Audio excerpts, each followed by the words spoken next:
Okay, now for complex sentences. Okay, complex sentences have something called a subordinating conjunction that starts the clause, or a relative pronoun. Okay, now let's start off by reviewing what these two things are: subordinating conjunctions and relative pronouns. Okay, most subordinate clauses, that's a fancy word for dependent clauses, and Levi calls them half thoughts, and I loved that because it has a subject and it has a verb, but it's not a complete thought. It's a half thought, an unfinished thought, so it's not independent. But most of them begin with subordinating conjunctions, and this term, awubis, is the term that Mrs. McNulty taught us to help you remember some of them. So I am going to post a list of subordinating conjunctions. When I put this video together for you, it will come right after this so that you will see a list. And familiarize yourself with that list. That will help you to recognize when you see those magic words or hint words that begin a subordinate clause. They also can begin with relative pronouns. And these are the relative pronouns: who, whom, whose, that, and which. Who, whom, whose, that, and which. Those are relative pronouns. And what makes relative pronouns different is that these will actually, in many cases, act as the subordinate, or not the subordinate conjunction, but it will be the magic word that gives you a hint that you have a subordinate clause or a half thought.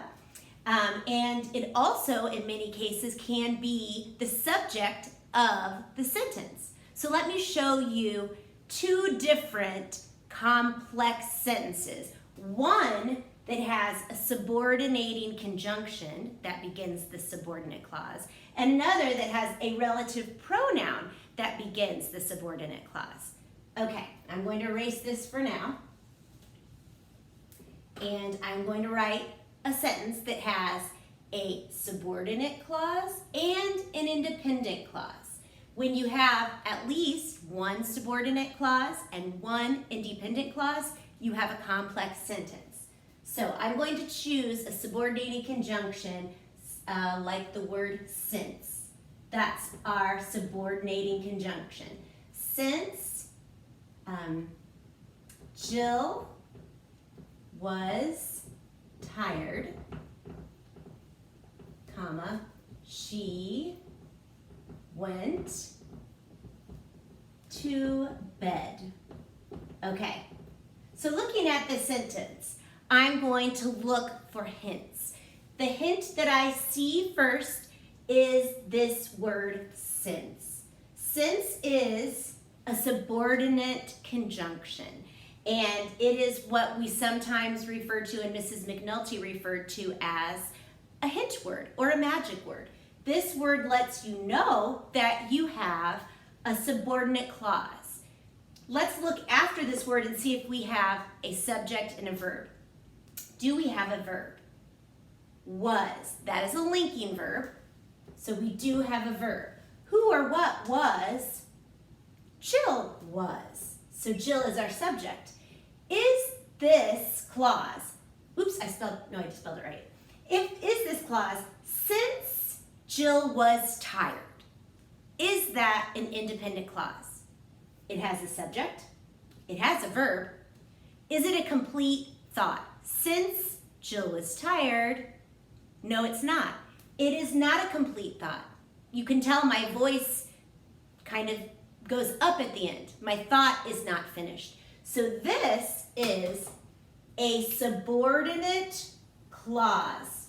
I'm going to underline that 2 times to show that it is a subordinate clause.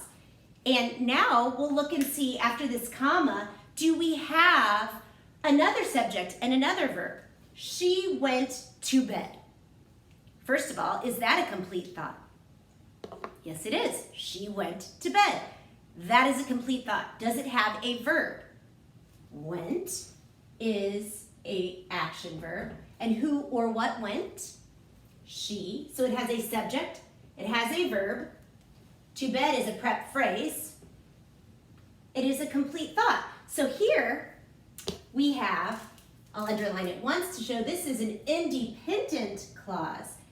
And it is hooked to a subordinate clause. Anytime you have a subordinate clause hooked to an independent clause, you have a complex sentence. This one is complex, okay? I'm going to show you another example of a complex sentence where your magic word or your clue word is a relative pronoun instead of a subordinating conjunction. I'll use the word who. I'll use the word who. So, many times, if not, well, most of the time, when you have a relative pronoun starting your subordinate clause, it might interrupt the sentence.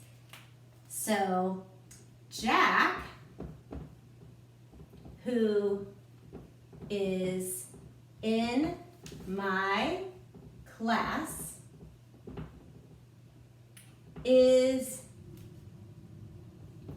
12 years old. Period. Okay, so first I'm going to look and see, do I see any of those hint words, magic words? They could be subordinating conjunctions, they could be relative pronouns. The answer is yes, I do. I see who, and who, whom, whose, which, or that are relative pronouns. So I'm going to look here, and I'm going to read, starting with who. Who is in my class? Is that a complete thought? Who is in my class? No, it is not. But let's see if it has a verb and a subject. Do we see an action or a linking verb? And I do. Is a linking verb. Okay, you could have also put in my class in parentheses because it's a prep phrase if you wanted to. Is your linking verb. Who or what is? Now this is where it gets a little tricky. You might be tempted to say Jack because that makes sense. Who is in my class? Jack. But Jack comes at the beginning of this sentence, and there is a word in here that comes after Jack, and that is the relative pronoun. If you have a relative pronoun and it is immediately followed by your verb, the relative pronoun is acting as the subject. It is acting as the subject. In our Zoom classroom meeting today, Annabelle Dill asked that. She said, can relative pronouns or those hint words, can they ever be the subject? Yes, they can if they are a relative pronoun. Here's how I knew that Jack is not the subject of is. Let's look at the rest of this. We're going to underline who is in my class 2 times because this is a subordinate clause. It is not a complete thought. So let's read the rest of the words in this sentence. Jack is 12 years old. Is that a complete thought? Jack is 12 years old. Well, yes, it is.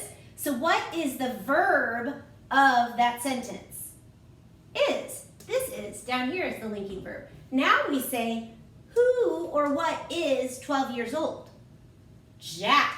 So that's where we go to Jack. Jack is the subject of the independent clause, which I'm going to underline once. Jack is 12 years old. That is the independent clause. The subordinate clause is who is in my class.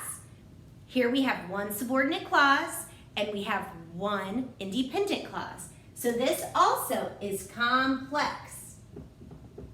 Okay?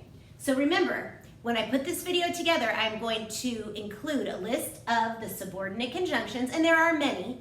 It probably won't be every subordinate conjunction, but it will be the most common that you will see. And then I will also include the relative pronouns, who, whom, whose, which, or that. So that is a complex sentence.